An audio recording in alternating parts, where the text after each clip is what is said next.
I have only ever told one person this story, the detective investigating my best friend's death, and his response was to inform my mom that I was likely suffering from trauma-induced psychosis. Because of that, I only ever tell edited versions of this tale. However, I feel like this is a place where I can tell it freely because, well, we're all just telling stories, right? I actually really enjoyed high school. I had plenty of friends and experienced pretty much everything a high school boy could want to experience. But this one event was a dark cloud that hung over my better experiences. Jason had been my absolute best friend since we had a class together in 4th grade. What started that unbreakable bond? Finding out we both had June birthdays. From 4th grade to the end of 10th, we spent at least 2 days a week together outside of school. That was just one-on-one as well. Most of the time when we were in larger groups, we would both be there. We shared so many of the same hobbies and interests, but more importantly, he was someone who I could always call to have my back. A friend in the truest sense of the word. One shared hobby we had was riding dirt bikes. While we actually lived in a pretty heavily populated town, we were surrounded by vast woods that featured long sprawling trails. So every summer we spent a lot of time driving up and down those trails. However, we really only ever stuck to specific trails, avoiding any areas that had a heavy pedestrian traffic, but also straying from areas that were too remote, so it surprised me when Jason asked me if we should bike to Tsvill on a particularly hot Friday morning, just 2 weeks after school got out for the summer. Tsvill, not the real name for privacy reasons, is an abandoned mining village located within the woods, settled right against one of the mountains contained in the woods. There weren't any active urban legends about the place, but people were discouraged from heading there out of fear that people would venture into the mines and get hurt.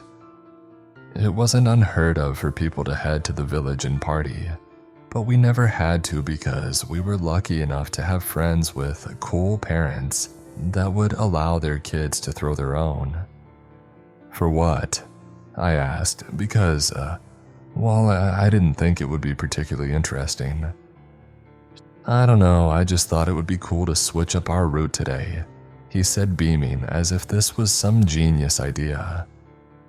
I pushed against the idea for a couple of minutes because I'm still not sure why in that moment, but a small voice in the back of my head told me that it was a bad idea. But Jason was hearing none of it. He even bribed me with the promise of paying for that night's pizza himself if I agreed to go, so of course I did. The woods on the outskirts of our town are absolutely beautiful. However, as you get deeper in the woods, the trails are far less obvious. And once you're in the most remote areas, you're far more likely to get completely lost than find your way back. To quantify where Tsvill is in the woods, with 1 being the trails near the tree line and 10 being the single free-use cabin set up in the most remote area for lost hikers to hopefully find and use for shelter, I'd say it's a 6. Our ride to the village was mostly smooth. Along the way, Jason and I ran into Anna, a mutual friend from school who was walking her dog through the trails.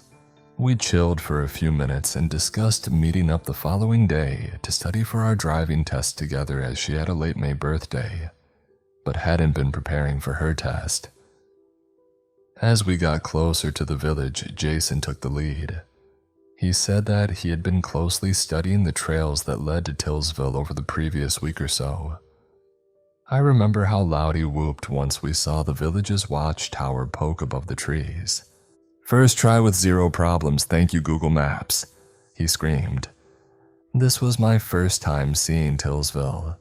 It had been described to me before and I had seen a couple pictures online, but actually visiting it was a whole other experience. There were 2 separate sections of the village, the residential area and the actual mining area. The residential area consisted of about 12 abodes in various states of disrepair set up in a sort of cul-de-sac. Jason rode right up to the one closest to the edge of the village, and before I could even get off my bike, he was heading inside. I remember stepping inside and, for some reason, feeling incredibly sad. It was a small house, and was pretty rotted, but you could see that it was once loved. "Dude, check this out," Jason said, pointing to a picture frame. We were shocked. It was a family portrait, featuring a dad standing in the middle in his mining gear, what I assume was his wife, and a little girl laying between her dad's legs. We couldn't comprehend why someone would leave something like that behind. As we entered the other houses, disregarding the beer cans, modern cigarette butts, and used condoms, we saw that other families had just hastily left their little village, leaving seemingly important items behind. Now, while I said before there had never been some spooky urban legend surrounding Tillsville, the last days of the mine are infamous. Like many other coal mines, Tillsville was set to shut down in the early 70s. While it was never some huge, prolific mine, it still employed about 40 people, 25 or so of which actually lived in the houses next to the mine. While losing your job is horrible, losing your job and your house at the same time is a next-level BS situation. Tensions were high, people were mad. One miner went on to say that some of the guys had just turned into balls of rage that felt that they had no idea what they could even do afterwards because mining was all they knew. Things came to a head on the second-to-last day of the mine's operation, which consisted of preparing the mine for shutdown. As the story goes, while discussing severance pay and how the miners could get in contact with landlords in the town proper, a fight broke out, one which ended with the mine's foreman and another senior member of the team being beaten to death. That same miner who gave the only media interview on the situation said that he was haunted by the fact that people who he knew as kind and compassionate just suddenly snapped and turned into monsters, willing to kill out of anger. Now back to my story. When Jason and I got into the last accessible house, we were looking through an old duffel bag that had been left in the bathroom. "Oh wow," I said as I pulled out a big-ass Crocodile Dundee Bowie knife. Jason jokingly slapped at the blade like the big dummy he was, when he gasped. "Did you seriously cut yourself?"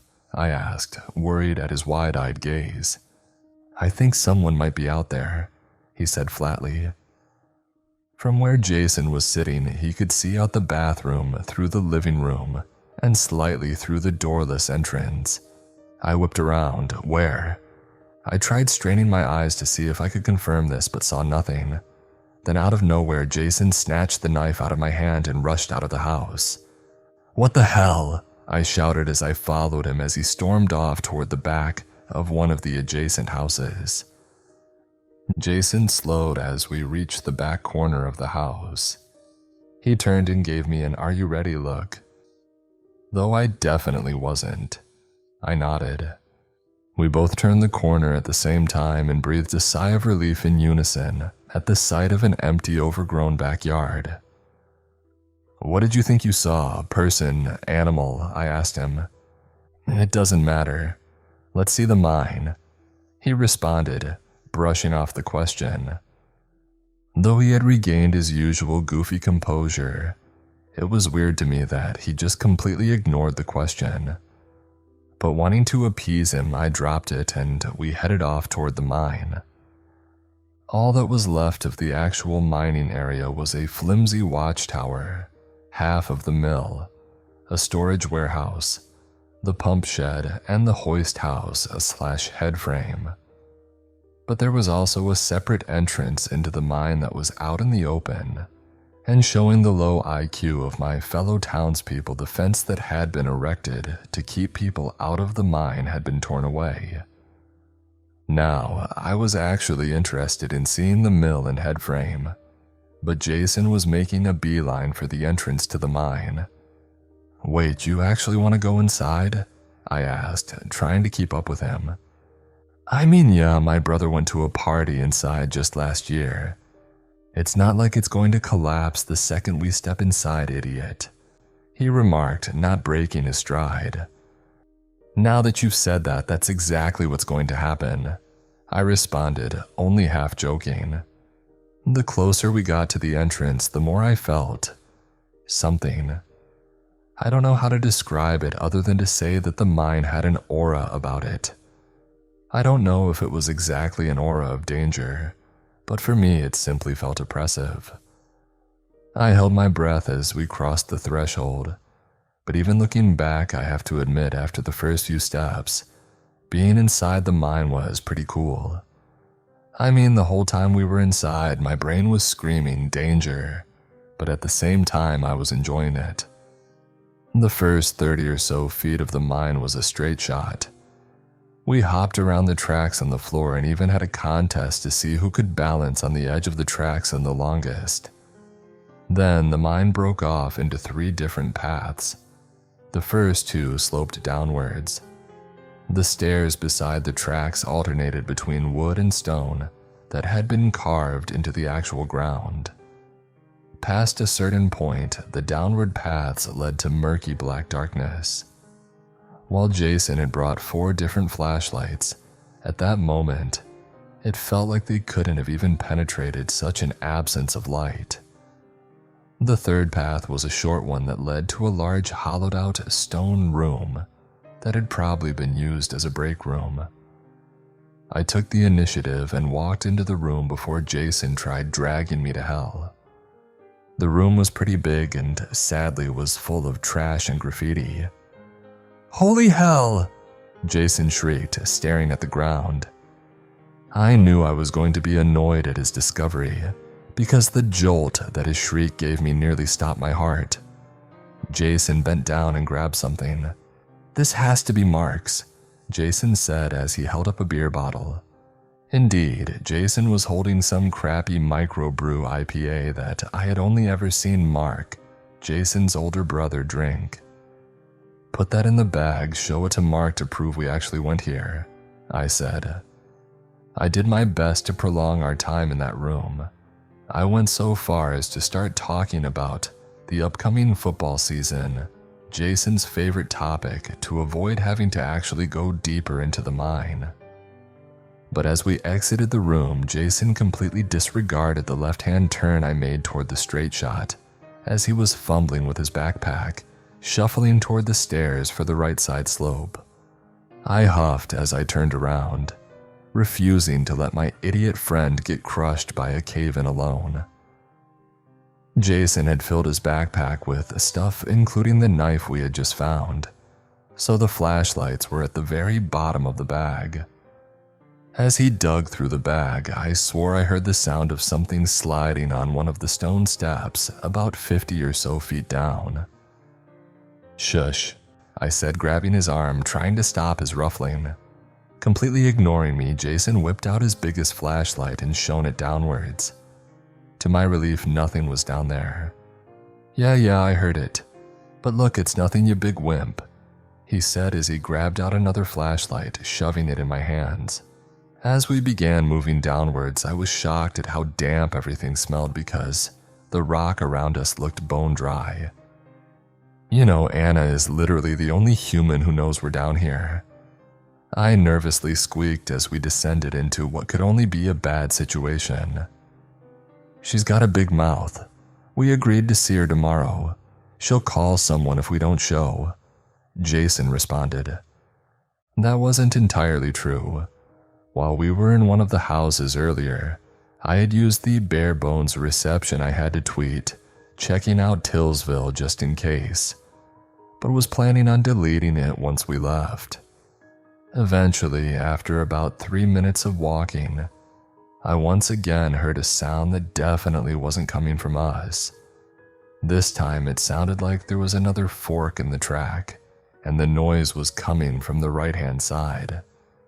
However, this wasn't the same sliding noise, it sounded like running water. I froze in fear, hoping that the sound would pass, to not rile Jason up, but he clearly heard it because he started bounding toward it. As he began rushing down, I turned to my left, and of course, the words, "There was nothing for you down here," were spray painted on the opposite wall. "Dude, we really need to," I began to say, but Jason had already made it to the next fork and was peering around the corner toward the noise. What happened next felt like I was watching a third-person experience of everything. Jason whipped around and screamed in a voice I didn't think could come from the bulky right tackle of our varsity team. "Run!" He was already making his way up the stairs when another sound filled the mine, one that I can only describe like this. Imagine if you threw a bobcat into an industrial wood chipper. My body went into autopilot. I just moved. As we got close to the top, I could hear someone or something following us, but their strides were bigger, bounding up multiple stairs at a time. I don't know how, but we managed to make it to the entrance of the mine without ever looking back once. But a problem arose. Trying to squeeze out at the same time, Jason's backpack got snagged on the ripped open vents. However, the mountain of a man just somehow slipped through the straps effortlessly. Before I knew it, we were on our bikes whizzing away from the village. The next 40 minutes were nerve-wracking. Though we were moving at 15 to 20 miles an hour through the woods, it still felt like whatever was down in the mine was at our heels, ready to spring on the back of our bikes and sink their teeth into us. When we finally exited the woods, we stopped our bikes and took a second to compose ourselves, which I desperately needed, because I was legitimately on the verge of soiling myself. "What the hell was that? What did you see?" I demanded. "You're going to hate my answer," he said, grimacing. "Why?" I was angry, but I shouldn't have been. Being angry didn't make any sense, but I was that scared. "Because I don't know." "What the hell do you mean you don't know? You were the one who told me to run." "Yeah, I did, but dude, I don't know what it was. You're going to beg me to describe it, I get it, but I don't know, I just knew that what I was seeing was bad." He shuddered as he said this. The color drained from his face as he clearly tried to make sense of what had just happened to us, what he had just seen. I was about to demand more details, but Jason spoke again. "Crap, my bag." "Was there anything important in it?" "Just the piece of mail I grabbed from the box when we left, but it was just a certificate saying that I had completed my volunteer work for social studies next year. I can call and ask for another one to be sent." I don't know why, but the fact that the only negative thing that had happened because of our trip deep inside a clearly incredibly dangerous mine was the loss of a volunteering certificate was the funniest thing in the world to me, and I broke out laughing. Jason just sat there stone-faced before abruptly driving off. The rest of the night, while it was normal, Jason was clearly seriously bothered. It was like he had fallen into the quickest deep depression in history. As we played Rocket League, I looked over to see him on the verge of tears. "Jason, what's wrong?" Jason chucked his controller on the ground in a sudden flash of rage. "Why didn't you stop me from going down there?" "Jason, I did everything I could to get us to leave without actually protesting. I didn't want to be the wimp who forced you to stop doing something you clearly wanted to do." At that, Jason suddenly stood up, furious, fist clenched, which scared the hell out of me. But he seemingly immediately realized what he was doing and sat back down, apologizing, and went back to just looking like he would never experience joy again. For the rest of the night, I mostly just played on my phone as Jason sat on the couch in his room. I tried engaging with him multiple times, but he simply stopped answering. I didn't want to leave him though, so I just scrolled until I passed out. Hours later, I awoke to the feeling of being violently shaken. The sleep left my eyes quickly as I saw Jason looking down at me, scared out of his mind. I was about to ask him what the hell he was doing before he put his finger to his lips and pointed toward his window. Somebody was incessantly knocking on Jason's second-story window. I, like Jason, was frozen in fear. The knocking wasn't violent, it was almost seductive, I guess. The knocking did eventually stop after a good 30 seconds, but it was replaced with a much worse sound. "Jason, don't you want to explore?" Every syllable this thing spoke sounded like it came from a different person, as if someone was turning to different radio stations one after the other. After this, there was a long pause. Jason, who was back on the couch, turned toward me. I'll never forget his face. My best friend looked as if he had been told his mother had just died. I tried sitting up out of my sleeping bag, but everything happened before I could. Again, it felt as though I was watching myself experience this in third person. First, the window broke and the blinds were ripped away. The room then got unnaturally bright, like a flashbang had just gone off. Jason shrieked in terror, the same tone he had used as he told me to run in the mine. Then came that noise again, a high-pitched industrial squeal. Finally, I saw a boot, a foot, a paw coming down at my face, then nothing. The next thing I knew, I woke up seeing red and my eyes were stinging like hell. I wiped the blood out of them, only to be met by the sight of Jason's parents standing in the doorway, looking at the far wall screaming. But I couldn't hear them. I only heard the crunching of my broken nose as I moved. I looked where they were looking. The shattered window and surrounding wall were caked with blood. Before I could comprehend the situation I found myself in, I passed out again. They never found Jason, but the amount of blood in the room all but confirmed that Jason was dead. I was considered a suspect for a day or so, but Jason's mom herself told the detective that she had checked on us only about 15 minutes before she and Jason's dad heard what they described as a tornado localized completely in their home. Not nearly enough time for me to kill Jason, throw his body through the window, and hide it somewhere nobody would ever find it. The prevailing idea in my town's PD is that multiple intruders, people we probably saw committing a crime in Tsvill, broke into Jason's house, brutally beat me, killed Jason, and took his body out the front door. I guess they believe the broken window is a diversion of some kind.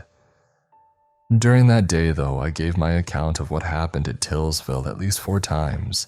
Eventually, the detective got so frustrated that he left for 45 minutes and came back holding a rolled-up sheet of paper. "Son, look," he said as he unrolled the paper. It was a map of the mine created only 2 years before it was shut down. The detective traced every inch of the mine with his finger, specifically the area that I said Jason had seen something. There was no second fork in that area. It was just a complete downward slope into the lower sections. Like I said earlier, I had a good high school experience. But Jason's death was a dark cloud that reigned whenever I started to feel too happy. I live in a completely different state now, but I still keep in contact with Jason's parents. I try to act as much like a son as I can for them. The most infuriatingly confusing thing about this situation is that I have actually heard that people have since had parties in that mine. It may sound horrible, but why are they alive? Why did I have to lose my best friend?